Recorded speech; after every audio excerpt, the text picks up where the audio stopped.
Boa noite, meus amigos, minhas amigas.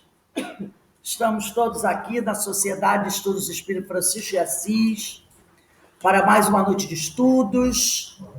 E hoje nós vamos estudar essa obra, Parábolas e Ensinos de Jesus. Lembrando sempre que na sexta-feira a gente estuda a primeira parte, que são as parábolas. E na quinta a gente estuda a segunda parte, que são os ensinos de Jesus, tá? E nós estamos estudando a parábola do cego que guia outro cego. É muito interessante essa parábola. Até o título dela é bastante interessante, né? Agora vai lá. Então, nós vamos começar agora o nosso estudo e vamos fazer, mas antes vamos fazer a nossa prece de abertura. Denise, faz a prece, por favor. Pai amado, gratos estamos, Senhor, por mais essa oportunidade de estarmos aqui reunidos nessa vibração, nesse entusiasmo, nessa vontade de querer aprender, de participar do seu banquete, Senhor, que possamos ser aquele servidor fiel, amoroso e voltado a querer melhorar as suas questões, ampliar os seus conhecimentos. E então, Senhor, servir-te com mais amor, com mais força, com mais fé, buscando sempre auxiliar os nossos irmãos. E então, gratos por esse amor imenso, por essas emanações de luz, pedimos, Senhor, que permaneça conosco hoje, agora e sempre, e que esteja, Pai, sempre dentro dos nossos corações.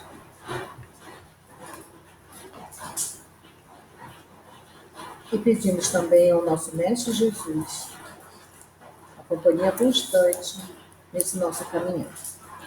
Graças a Deus. Graças a Deus. Bem, gente, vamos lá começar a nossa leitura do nosso texto.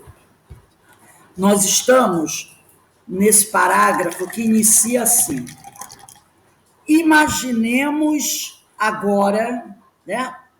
Eu vou começar no parágrafo anterior. O parágrafo anterior diz assim: que acontecerá a este cego ao passar as barreiras do túmulo? Que acontecerá a este espírito ao ver-se num mundo completamente estranho? Imaginemos agora um cego de espírito conduzindo uma multidão de cegos da mesma natureza, como acontece aos guias das religiões tarifadas. Religiões tarifadas é aquelas, né, que tem muito a ver com a questão do dinheiro, né, das tarifas. Imaginemos esses cegos sucedendo-se no mundo espiritual. Que será de todos eles? São cegos. O mundo onde entrarão lhes é desconhecido, né? Então nós temos vários cegos aí conduzindo multidão de cegos, orientando, né? Trazendo a sua orientação para esses cegos. Só que eles são cegos também. Como se arranjarão estes cegos na sua entrada para o mundo cuja existência negaram, absortos que estavam nas miragens de um céu de beatífica contemplação, de um purgatório de brasas e de um inferno de chamas? Porque esses espíritos dessas pessoas, elas não conhecem nada da religião. Elas acreditavam, né, naquele mundo do céu do paraíso, aonde quem era bonzinho ou pagava grandes valores lá como dízimo para sua religião, estariam com os problemas resolvidos. É o famoso: quantas missas você deixou paga? Então essas pessoas, elas acreditavam nessas coisas, como acreditavam que vai para o inferno, se fizer o mal, aquela coisa nada toda. Então, como é que elas vão estar? Como é que elas se encontrarão quando elas se depararem com essa realidade, a verdadeira realidade, né? Vai ser bem complicado. Decididamente, ninguém pode saber sem aprender.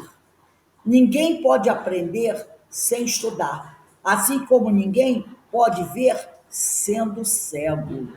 Então, a forma que nós temos para aprender as coisas é através do estudo, é através do esclarecimento. Somente dessa forma nós conseguiremos aprender. Se não for assim, a gente vai continuar sendo aquele cego, né? Que ou guia outros cegos ou é guiado. A parábola de Jesus cabe a todos aqueles que fazem da fé um bloco de carvão e se submetem ao Magister Dixit.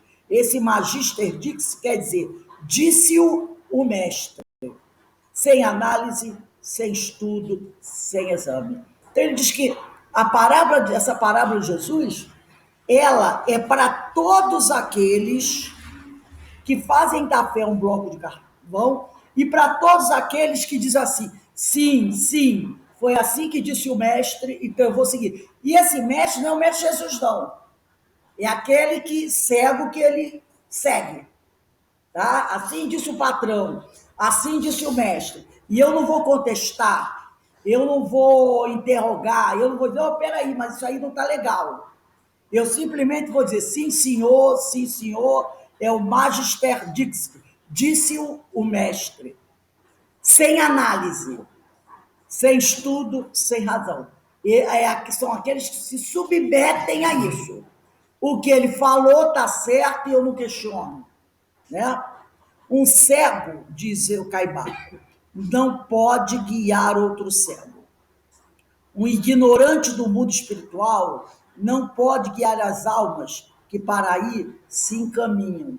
Se uma pessoa não conhece o mundo espiritual, como é que ela pode guiar as almas que querem seguir para o mundo espiritual? Ela não conhece a rota, ela não conhece o caminho. Esta parábola, que faz alusão ao sacerdócio hebreu, pode referir-se hoje aqui ao sacerdócio romano, ao sacerdócio protestante, e assim como os materialistas modernos, saduceus, que tudo negam. Então, na realidade, essa parábola do cego que guia o cego, ela serve para todos nós, mostrando que é preciso buscar a verdade, é preciso buscar o esclarecimento. Nós não podemos viver com a venda nos olhos, aceitando tudo que nos falam. É preciso buscar a verdade. Jesus falou, conhecereis a verdade e ela vos libertará. E aí, para a gente continuar refletindo sobre isso, eu trouxe aqui um texto, bastante interessante esse texto. Deixa ele abrir aqui. Vamos lá. Está aqui. É desse livro, Parábola de Jesus à luz da doutrina espírita, está aparecendo? De Rafael Papa, o organizador. São vários textos. Esse texto da parábola do cego que guiou o cego é do meu amigo André Iese Sobreiro. Mesmo. Ele é lá do interior de São Paulo, da cidade de Severinha.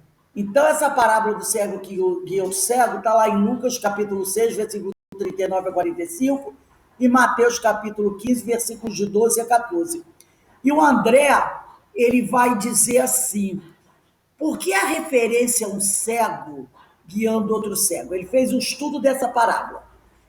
Impactante símbolo que reflete os tempos modernos, onde justamente por desconhecer a perfeição absoluta de Deus, a suprema inteligência, mas também por ignorar as características dos espíritos que o Criador envia ao plano material para instruir a humanidade, né?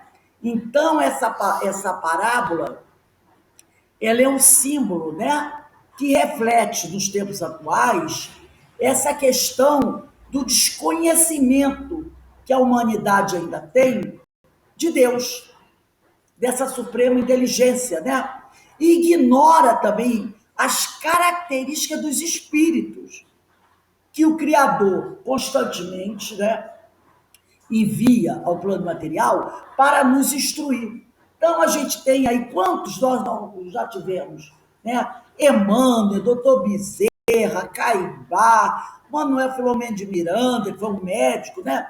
Divaldo, Chico, são espíritos enviados por Deus para ir, de vez em quando chega um assim, né? Para ir instruindo a humanidade. Os imperfeitos são os cegos, que acabam por procurar referências morais em seres do mesmo nível evolutivo e que, pelas características discutidas por Allan Kardec no Livro dos Espíritos, na escala espírita, que vai de entre do número 100 até 113, pouco tem a oferecer, que é outro cego, portanto. Então, ele está querendo dizer o quê? Que os espíritos, que lá na escala espírita, que estão lá do item 100 até o 113, e os espíritos da terceira ordem, são os espíritos imperfeitos. Está aqui, escala espírita, né? Terceira ordem, espíritos imperfeitos. Item 101, diz assim, ó, caracteres gerais dos espíritos imperfeitos. Predominância da matéria sobre o espírito. Propensão para o mal, ignorância, orgulho, egoísmo e todas as paixões que lhes são consequentes. Têm a intuição de Deus, mas não o compreendem. Então, o que está aqui no item 101 de O Livro dos Espíritos, ele está falando dos espíritos imperfeitos, que são os cegos, os espíritos cegos, que acabam por procurar referências morais em seres do mesmo nível evolutivo. Entendeu? E que por essas características que Kardec apresenta aqui, pouco tem a oferecer. Porque o sujeito é cego, é imperfeito, e vai procurar apoio, orientação com outro cego como ele. E aí, quando o pessoal diz assim, que quando dois cegos estão caminhando juntos, ambos vão cair no abismo, né? E por que aí o André Sobreiro pergunta aqui, e por que nós fazemos isso? Além da fragilidade natural dos espíritos da terceira ordem, que são os imperfeitos, este tipo de comportamento tem a sua origem na religiosidade do passado, na qual nos pautávamos pelas decisões de hierarquias sacerdotais, bastante imperfeitas, sectárias, quer dizer, intolerantes, interessadas na manutenção das estruturas de poder que lhe eram convenientes. Centralizadoras, esforçavam-se para manter o rebanho sob controle. Vaidade, orgulho, extremo egoísmo. Estariam esses sacerdotes reencarnados? A letra já está no máximo. Se eu aumentar mais, ela não vai caber aqui. Eu botei no máximo que podia. Entendeu? Então, é isso que vai acontecer. Nós, muitas vezes, e não vamos falar só dos nossos irmãos católicos ou protestantes, não. Dentro mesmo, às vezes, da casa espírita, do movimento espírita, né? As pessoas que lá estão, muitas vezes, elas deixam de fazer um estudo, de buscar o esclarecimento e ficam, às vezes, presas em certos companheiros da casa, né, ou do movimento espírita, que também não tem, muitas vezes, muita coisa para oferecer. Então, às vezes, uma pessoa diz assim, olha, vamos estudar, vamos fazer o curso tal. Não, eu vou ficar só assistindo palestra. É o famoso, assisto uma palestra, eu faço estudo e faço o trabalho. Está meu problema resolvido. Entendeu? Como eu também já ouvi muita gente, às vezes, na casa, Rose, para que você gosta de estudar muito? Não precisa, não. Não precisa. O que é... Tinha até uma... Assistir palestra e tinha um negócio, era assim, Para você trabalhar, desenvolver um trabalho em casa, bastava que você assistisse uma palestra, fizesse um curso e frequentasse alguns eventos da casa. Eu várias vezes dizia para o pessoal, gente, vocês acreditam que você assistindo um curso na casa de 90 minutos, 1 hora e meia, né? E assistindo uma palestra, você já tem esse conhecimento? Não. Você precisa estudar mais, você precisa conhecer mais. Mas às vezes as pessoas fazem isso. Ó. Ela ouviu falar que alguém disse para ela que bastava isso e acabou. É tipo assim, só o necessário. É o necessário, o basiquinho. O basiquinho. É isso aí. Eu pensava assim. É um sei. Por isso que eu estava sempre obsidiando ali, ó. Vamos lá, Denise, vamos lá, Denise, vamos lá, Denise. Porque é aquela coisa. Não é, esse é o cego guiando outro cego. O que é preciso fazer? É aquela coisa, né? O que é preciso fazer de praxe? É isso, tá bom. Ah, mas, olha, você não quer fazer outro curso aqui? Não. É isso aqui. É isso aqui. Mas aí não é pela casa ou pelo estabelecimento, é pela pessoa que não quer melhorar. Para ela tá bom assim do jeito que tá, entendeu? Estou fazendo minha parte, entendeu? Então, isso a gente traz dentro de nós, do nosso inconsciente, de antigas religiões passadas. O que das outras religiões fazia? Todo domingo, que era domingo, né? A criatura ia lá do seu templo religioso, assistia a sua missa, o seu culto. Como hoje, eu vou assistir uma palestra pública, recebia lá a comunhão, que fosse, né? Recebia o passe, tomava água fluidificada e ia para casa. Está garantido a ser bom. Ou então tinha um evento aqui, outro evento ali. Essa coisa que eu disse aqui, ó. Além da fragilidade natural dos espíritos da terceira ordem, este tipo de comportamento tem a sua origem na religiosidade do passado, na qual nos pautávamos pelas decisões de hierarquias sacerdotais, bastante imperfeitas, sectárias e interessadas na manutenção das estruturas de poder que lhe eram convenientes. Ora, para que você quer uma pessoa que está buscando demais, que pergunta demais, que está ali querendo saber das coisas? Essa pessoa vai dar trabalho. Isso é próprio do ser humano, né? Você vê até na política, né? Não é só na religião, não. Na política, em termos geral, né? De país, em termos de país. Né? Você não quer que o outro melhore, que é para não exigir porque não, isso é muito. Porque também tem o seguinte, eu digo isso que eu sofri muito disso, não só no âmbito religioso, como no âmbito profissional também. Quando você tem uma pessoa, e eu sempre, desde criança, eu sempre fui muito perguntadeira. Quando eu era criança, eu tinha um tio que a gente saía, né? Ele era uma das pessoas que sempre teve muita paciência comigo. Então a gente andava, eu vi uma coisa, eu disse assim, o que é isso? Aí ele dizia, isso aqui é um marcador de livro. Eu, para que serve o marcador de livro? Aí ele, o marcador de livro é para botar na página do livro. Eu, que livro? Livro de quê? Por que você bota na página do livro? Tipo assim, é para marcar a página que eu li. Mas você só bota ali ou você faz outra marcação para isso? Tinha hora, ele ia respondendo. Eu era assim, o que é isso? É uma pedra. Como é que ela é isso? Às vezes ele olhava para mim e me chamava de Nilda, para. Eu não aguento mais responder. E às vezes, assim, 1 hora seguida eu ia com ele, perguntando, porque eu sempre tive uma coisa, eu chamo até terrível hoje, sede de saber. Sempre. Sempre fui muito curiosa, querendo saber das coisas. Quando eu frequentei a igreja católica, levada pela minha...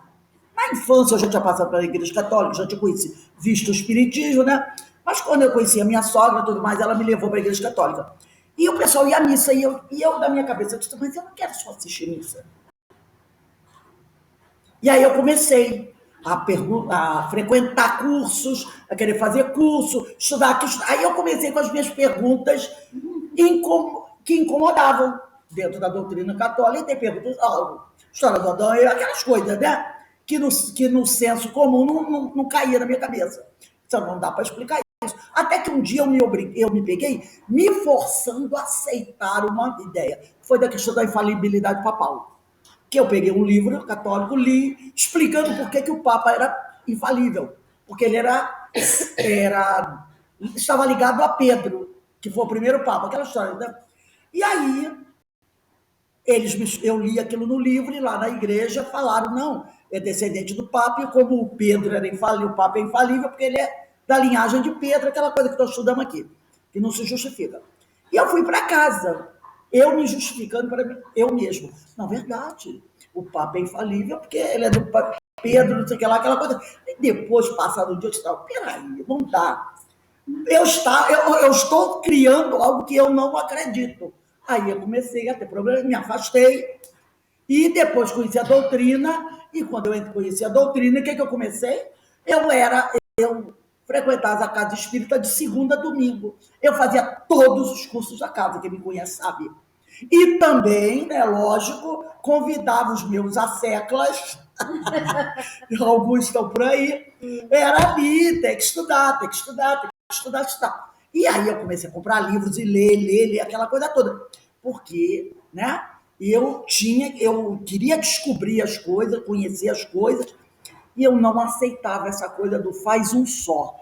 Para mim isso nunca bateu, né? Eu sempre quis estudar, conhecer mais. Se eu tivesse mais saúde, eu faria muito mais cursos, porque eu adoro estudar, adoro dar aulas. Então, às vezes, eu vejo um livro e digo, meu Deus, gostaria tanto de fazer o estudo desse livro, mas não dá, porque eu sou uma só.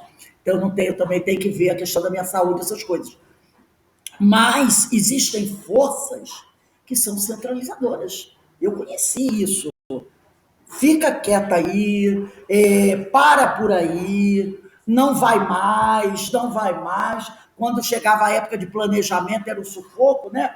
Porque quando se dava a data, vamos fazer planejamento, aí vinha uma observação para mim, Rose, não invente moda, não invente nenhum curso novo, porque o meu departamento que eu dirigia, que era o departamento mediúnico, era o departamento que mais curso tinha, mais atividade tinha, mais eventos tinha.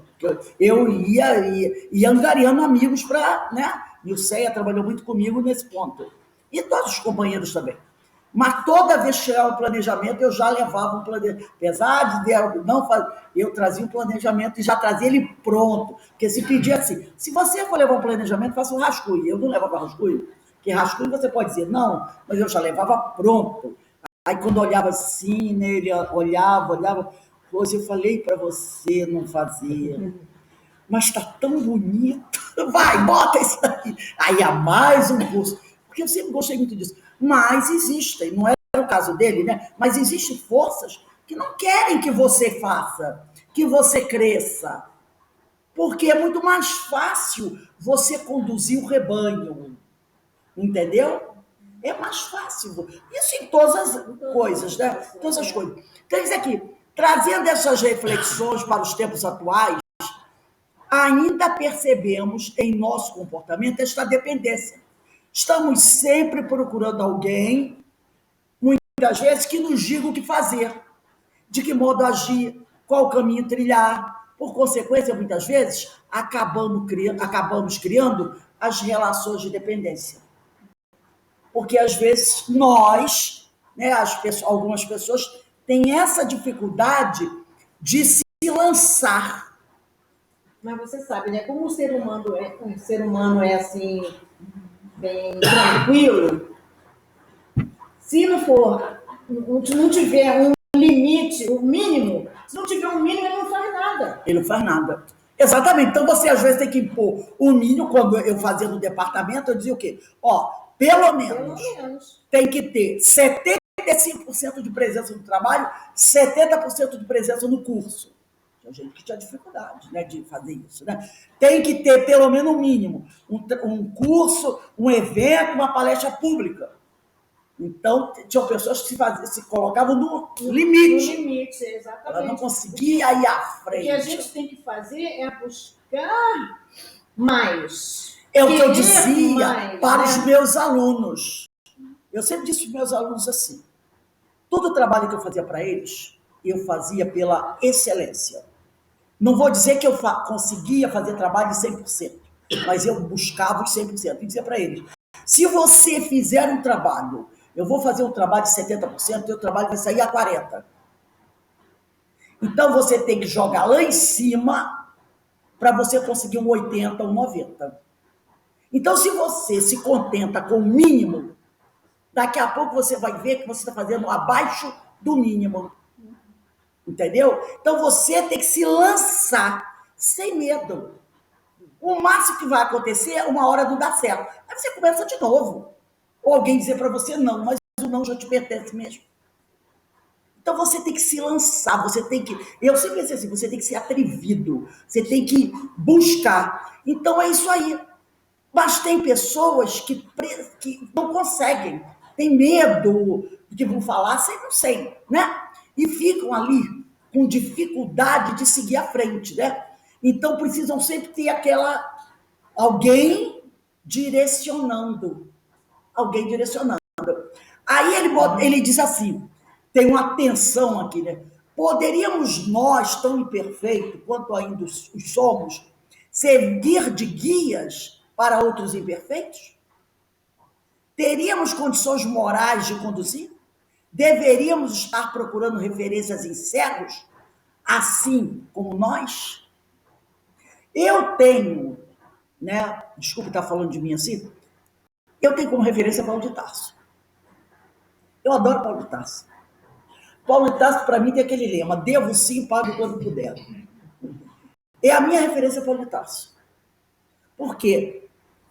O que ele aprontou antes da estrada de Damasco não foi fácil. Agora, quando ele encontrou a estrada de Damasco, ele foi com tudo que ele tinha de potencial, sabendo dos problemas que ele criou. Mas para ele isso não foi impedimento. Ele dizia o seguinte, eu vou, vai comigo? Não vai? Então fica aí porque eu já estou indo. No Paulo Estevão, várias vezes ele faz isso. Ele vai dizer. Algumas vezes ele exagerava. Sim, exagerava. Mas ele tinha uma frase que eu gosto. Ele, tipo assim, eu posso até pecar pelo exagero dessa vez, mas por falta não. Né? Ele até podia pecar pelo exagero. E às vezes ele realmente exagerou algumas vezes. Principalmente no início do trabalho dele. Quando mais tarde, mais velho, ele foi mais condescendente. Ele já compreendia mais os companheiros. Mas no início da caminhada dele, ele tinha algumas dificuldades de compreender aquela coisa do ficar, né, preso, com medo. Ele não aceitava, ele atropelava. Depois, a idade, o tempo, deixou ele lições que ele tinha que ter um pouco mais de paciência com os companheiros. Eu gosto muito de Paulo por causa disso. Então, ele diz aqui, nesse momento de nossa discussão, vale ressaltar, todo espírito imperfeito precisa de auxílio em seu processo evolutivo. Nosso intento é diferenciar a dependência com relação à necessidade de ajuda. Libertar-se significa, entre outras coisas, desenvolver a própria consciência, agindo, a partir daí, de acordo com os valores morais ali registrados. Então, libertar-se é desenvolver a própria consciência. Jesus falou, conheça a verdade, ela te libertará. Né? Agindo a partir daí, de acordo com os valores morais que você já tem, que você já conquistou. Ninguém vai poder te cobrar aquilo que você ainda não tem. O Espírito Erasto, em O Evangelho segundo o Espiritismo, oferece-nos belíssima descrição dos falsos profetas. Segundo ele, é característica dos tempos de intensificação da transformação planetária e a perturbação, o medo da nova realidade e construção. Realmente, nesse período que nós estamos passando por esse período, né? Esse período nós estamos passando. de intensificação da transformação planetária. Então, ainda é uma característica desse tempo a perturbação, o medo da nova realidade em construção. Né? Porque o pessoal fala, vem aí o mundo de regeneração. A pessoa para, peraí, o que tem? O que esse mundo de regeneração vai trazer? Lembra daquela frase que dizia assim, tipo assim, deixa quieto, tá bom assim, não inventa moda, você não sabe o que vem por aí? Então, muitas vezes a pessoa, você fica inventando coisa, fica quieto aí, você inventa alguma coisa, vai que não dá certo. Então, nós sabemos que o mundo está passando por uma transformação, só não vê quem não quer. O mundo está passando por uma transformação. Mas tem pessoas que estão com medo, com receio do que está por vir. Né? Então, o receio quanto à desconstrução daquilo que cultuamos por milênio. É o medo de perder a tua segurança. Como é que você vai construir um mundo novo se você não destruiu o velho, mas o velho que não está dando certo? Exatamente, né? Mas a pessoa diz assim, mas esse velho que está aqui, esse homem velho é o que me dá segurança. Eu tenho medo de me lançar, né? Vai que não dá certo. Como é que eu fico? Eu abri mão disso, estou em busca do novo, vai que eu não consigo me adaptar do novo, eu não posso voltar. Então, tem muitas pessoas, né, que têm medo de ir à frente, com medo de abandonar o velho. O seguro, entre aspas. Mas o velho, a tendência do velho é acabar. Né? Então, isso aqui, nesses momentos, ainda de acordo com o Erasto, esse tipo de cego se sente encorajado a divulgar conceitos, muitas vezes pessoais, que divergem dos ensinos do Cristo e dos espíritos superiores, organizados por Allan Kardec, criando então os cismas, os rixas, né? A cisão e o sectarismo. Atentemos para as palavras do Espírito Erasto, no capítulo 21 do Evangelho, item 10, segundo parágrafo. São eles que espalham o fermento dos antagonismos entre os grupos, que os impelem a isolarem-se uns dos outros e a olharem-se com prevenção. Isso por si só bastaria para os desmascarar, pois, procedendo assim, são os primeiros a dar formal desmentida às suas pretensões. Cegos, portanto, são os homens que se deixam cair em tão grosseiro embuste. Nós tivemos isso agora, nessa pandemia, com a negação da vacina. Nós tivemos isso. Quantos cegos apareceram aí, né? E quantos morreram porque seguiram esses cegos? Eu vi, né, acho que foi o Beto até que enviou para mim, o depoimento de um médico dizendo o quão triste foi para ele, no CTI, ver pessoas que diziam para ele assim, que sabiam que ele estava entubado, mas que essas pessoas que iam ser entubadas diziam que, pelo estado que elas estavam, elas sabiam que não iam conseguir sobreviver à intubação. E elas diziam para o médico, doutor, o senhor me perdoa. Pediram perdão ao médico, não sei se você lembra disso, por eu estar aqui dando trabalho para o senhor, porque eu não quis tomar a vacina, porque eu acreditei que a vacina ia me transformar no jacaré, que a vacina não ia prevenir a doença. E eu sei que o senhor vai me entubar, mas que eu não vou sobreviver. E realmente aquelas pessoas sobreviveram. Outras que chegavam para ele, nem chegavam a ser entubadas, estavam morrendo e diziam para ele, me perdoe, porque eu estou aqui ocupando o leito de uma pessoa que talvez precise mais do que eu, porque eu não quis tomar a vacina. Eu vi o depoimento de uma mulher, ela era casada com um sargento, acho que era do exército, da PM, e o marido dela contraiu a doença e morreu. E ela dizendo, né, para a jornalista, o quanto ela se sentia culpada, porque ela e o marido não quiseram tomar a vacina. E eles eram jovens. E o marido dela tinha morrido. E ela se sentia culpada por ter apoiado a decisão dele de não tomar vacina, e ela também. Entendeu? É isso. É isso. sou meia cega, então. Oi? Eu sou meia cega, então. Sabe por quê? Eu tomei a vacina, mas eu não acredito nela. Não acredito. Você não acredita na vacina? Não. Eu achei que foi muito pouco tempo. Mas ela foi desenvolvida. Mas a vacina não. Mas a vacina. Peraí. Mas a vacina, Ana. Sabe por que as pessoas pensavam isso? Sabe por que as pessoas pensavam isso?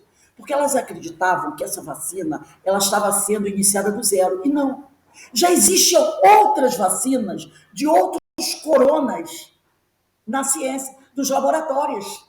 Eles não começaram do zero, como a primeira, por exemplo, vacina da poliomielite. Não havia nada. Então, eles começou do zero. Só que a vacina da Covid, ela não começou do zero. Já existiam outros vírus parecidos com esse. Então, os médicos começaram daí. Não começaram do zero. Começaram de 50% a 60%. E, a partir daí, ela foi feita. Não foi do zero. Já haviam vacinas, porque esse coronavírus, existem vários vírus da gripe por aí. Eles pegaram aquele que já estava, que era o mais elaborado, e a partir daí eles começaram o trabalho. É diferente. Se você tivesse que começar do zero, levaria 2 anos, 3 anos. Só que ele já começou de uma vacina que já existia. Entendeu? Então, eles começaram de uma vacina que já existia e foram aprimorando. E cientistas do mundo inteiro. Então, a vacina ficou pronta muito mais rápido. Como agora, por exemplo, eles estão fazendo vacina para criança. Então, minha neta vai tomar agora. Eles estão partindo de quê? No partido dessa que já tem pronta. E aí foram elaborando para criança. Para isso. É assim que vai fazendo. Tanto é que o médico dela, o pediatra dela, não falou para não dar vacina nela. Isso há 1 ano atrás. E que ia sair uma que era específica para criança. Então, ela agora vai tomar segunda-feira, porque vai tomar. Exatamente. Eles partiram de vacinas que já existiam nos laboratórios do mundo todo. Cada país tem seus laboratórios, suas vacinas. Como agora, por exemplo, a vacina, que eles vão até mudar o nome desse negócio do macaco aí, porque a ignorância é fogo, né? Preconceitos e todos. E também porque estão ligando também com pessoas oriundas da África. Aquela coisa toda. Já existe, se eu não me engano, eu não sei se é na Dinamarca, já existe a vacina, né? Contra. Não, nós temos a varíola. A varíola, já tem um laboratório na Europa que no Brasil não fabrica, mas lá na Europa eles fabricam. Tem a vacina lá da varíola. Então, eles vão pegar essa vacina e, a partir daí, vão verificar a situação para trazer para essa doença específica. Mas não vão partir do zero, vão partir de uma vacina que já existe. Por isso a rapidez. Entendeu? Então, a vacina do Covid-19, né? Ela partiu de vacinas de outros coronavírus. Que é outros vírus, chamado coronavírus. Aí cada um tem um nome, tem uma especificação. Ela partiu daí. Não começou do zero. Vamos ver. Não, já existia. Então, eles foram lá. Qual é a que melhor se adapta? Essa aqui. Vamos trabalhar em cima dela. Então, daí a necessidade da gente estar sempre estudando, para se aprimorando, né? Para poder acompanhar. Entender. Mas o progresso é inexorável, como eu gosto muito dessa palavra. Sim. Então, não vai parar. Vai sempre continuar melhorando. E a cada dia que passa, novas doenças vão surgindo, já existem coisas prontas. Surgiu uma doença que não se tenha nenhuma ideia, nada, é muito difícil. É muito difícil. Porque do tempo que o planeta já existe, várias doenças já surgiram. Então, eles já têm um ponto de partida, um caminho andado. Então, essas doenças, esses vírus, já estão tudo lá nos laboratórios. Eles dizem, isso aqui parece com isso. Vamos trabalhar em cima disso. E a partir daqui. E não mais começa do zero. Aí a necessidade de você estudando. Entendeu? Esclarecer. E não você embotar a visão do outro. Mas né? só que o problema da vacina também é que teve muitas... por exemplo, eu tive minha amiga aqui da igreja aqui, que perdeu o filho dela. Tomou a vacina e uniu os filhos. Mas acontece que cada organismo é diferente do outro. Cada um de nós tem um organismo diferente do outro. Nenhuma vacina, nem as mais tradicionais, vão funcionar da mesma forma em todo mundo. Você tem um organismo, você tem uma comorbidade, ele tem outro organismo, tem outra comorbidade, eu também.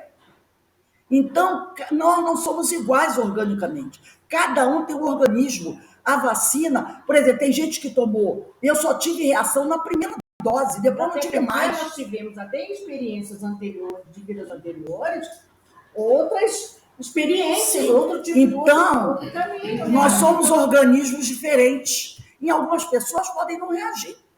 5 dias e ficou igual a 9 meses. Não quer dizer que a vacina seja fraca. O organismo dele não aceitou.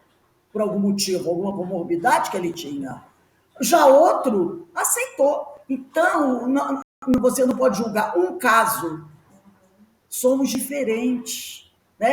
Até a comida, às vezes você come uma comida, eu como a mesma comida boa, eu não me sinto bem. Então, cada caso, cada organismo é diferente. Então, ele diz aqui, desnecessário lembrar a existência, em ambos os planos da vida, de seres que lutam contra o esclarecimento e a libertação. Então, você tem, nesse plano da vida dos encarnados, como também entre os desencarnados, aqueles que são antagonistas do esclarecimento. Eles não querem que as pessoas se esclareçam, porque quanto mais ignorante, mais fácil de lidar, mais fácil de dirigir.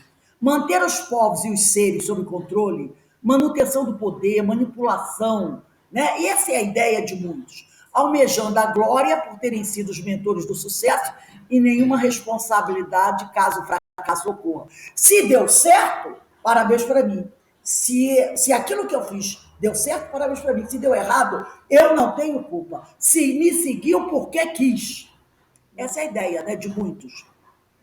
O espiritismo, sendo a ciência que tem como objeto dos seus estudos o espírito mortal e as suas relações com o plano material, ensina-nos a existência de outro tipo de falsos profetas, os da erraticidade.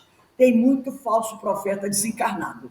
Atuando através de médios invigilantes, tentam implantar seus sistemas que quase sempre estão em contradição com os alicerces da doutrina espírita, alegando a necessidade de atualização dos mesmos. Né? Tem um monte de gente querendo atualizar Kardec. Aproveitando o desconhecimento dos critérios usados por Allan Kardec, porque não estudam Kardec, como referência para a filtragem das inúmeras informações ofertadas pelos espíritos, impõem os falsos profetas desencarnados suas ideias isoladas, contrariando o controle universal, que está lá no Evangelho segundo o Espiritismo, introdução, item 2, onde Kardec diz assim: uma só garantia séria existe para o ensino dos espíritos, a concordância que haja entre as revelações que eles façam espontaneamente, servindo-se de grande número de médios, estranhos uns aos outros em vários lugares.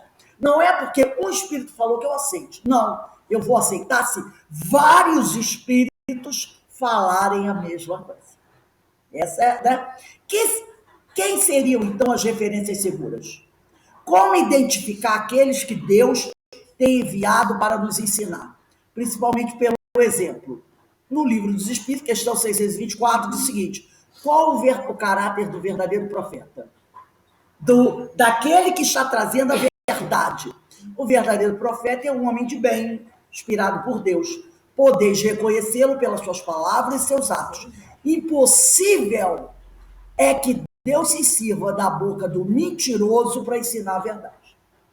Entendeu? Então, quando alguém vem trazendo uma explicação que é contrária ao bom senso, não pode ser de Deus.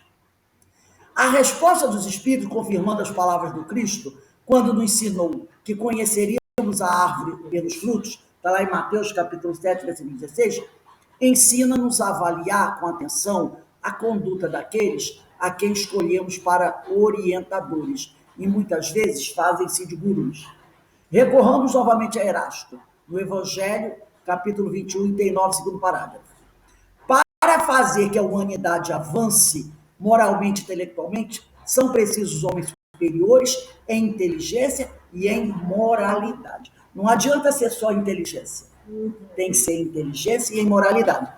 Acreditamos que a prepotência, o egocentrismo e a vaidade não sejam características dos homens superiores em inteligência e moralidade, e sim a bondade e a humildade. O estímulo ao esclarecimento, o desenvolvimento da consciência de si mesmo, o controle dos impulsos, o pensar antes de agir, são estimulados pelos verdadeiros professores, principalmente pelo exemplo. Opa. Se o Espiritismo nos ensina que sempre houve homens de bem, enviados por Deus para possibilitar nossa instrução, surge a pergunta: quem seria o maior de todos eles? O profeta por excelência, o diretor da escola Terra. Allan Kardec fez essa pergunta aos espíritos superiores na primeira obra fundamental da doutrina espírita, na questão 625 em O Livro do Espírito. Qual o tipo mais perfeito que Deus já ofereceu ao homem para lhe servir de guia e modelo? Os espíritos responderam: vede Jesus. Jesus é o modelo de conduta a ser seguido por quem evolui na Terra. E a moral espírita é pautada no que nosso governador ensinou há 2 milênios. Com estes 2 guias, né? A moral espírita, né? Jesus. Com esses 2 guias, a evolução pode transcorrer em trilhos menos tortuosos. Então, nós temos que seguir os ensinos do Mestre Jesus, seguir esses espíritos que nos mostram, né, os fatos com bom senso, porque só assim a gente vai continuar seguindo o caminho. E acreditar, tá? Nos dias atuais, acreditar na ciência. Porque sem ciência nós não chegaremos a lugar nenhum. Por que a doutrina espírita esperou o final do século XIX e o século XX? Por que os espíritos esperaram para enviar o Consolador ao final do século XIX, por volta de 1857? Porque a ciência já estava avançada. Ao tempo de Jesus não havia ciência. Tudo se perderia. Nós precisamos da ciência para avançar. Nós temos que acreditar nisso, entendeu? Nós temos que acreditar nisso. Então, se temos tudo isso, é porque a ciência nos proporcionou. E, com certeza, os espíritos superiores trabalham com essa ciência para nos permitir, né? Nós tivemos aí a pandemia, quantas morreram? Quase 680 mil pessoas, né? Se não fosse a ciência, teria sido muito mais. Mas graças à ciência, graças a esses homens de ciência que trabalharam por essa vacina, que pode não ser a melhor ainda, mas foi a que eles puderam nos trazer, milhares, milhões de pessoas se salvaram.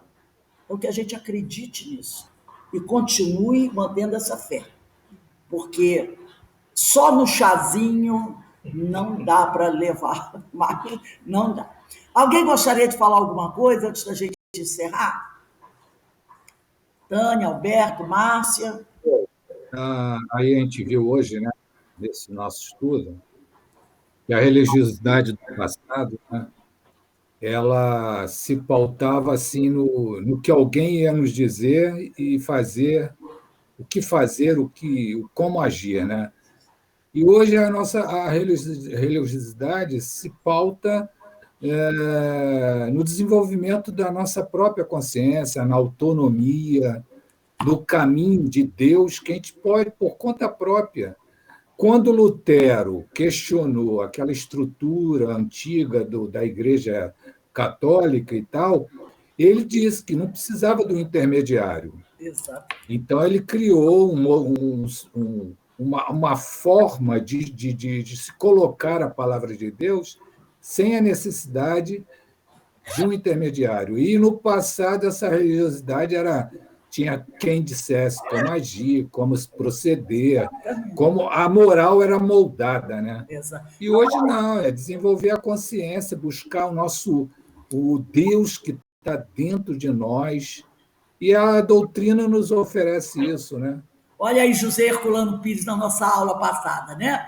Sobre religião e religiosidade, que ele vem nos trazer sobre educação, sobre a religião. É isso aí que você falou. Você resumiu a aula que nós tivemos, foi quarta-feira, né? Ou foi ontem, nem me lembro mais. Eu acho que foi quarta-feira, sobre religião e religiosidade. É de Emmanuel, né? Quando Emmanuel fala sobre isso. É isso aí, que a gente continue assim. Nós não precisamos de intermediários para exercermos a nossa religiosidade, né? Então, nós vamos encerrar aqui, que hoje nós ainda temos a nossa reunião de irradiação para enfermos físicos, que será sempre sexta-feira agora, 10 para as 7, né, Denise? 10 para as 7, nós começamos a nossa reunião aí de irradiação. 15, 10 para 7. A gente começa a nossa reunião de irradiação. Se alguém quiser participar conosco, é para os enfermos físicos, tá bom? Então, nós vamos encerrando agora, agradecendo a Deus. Eu vou pedir aqui para a nossa irmã Tânia. Tânia, você pode fazer a prece de encerramento, por favor?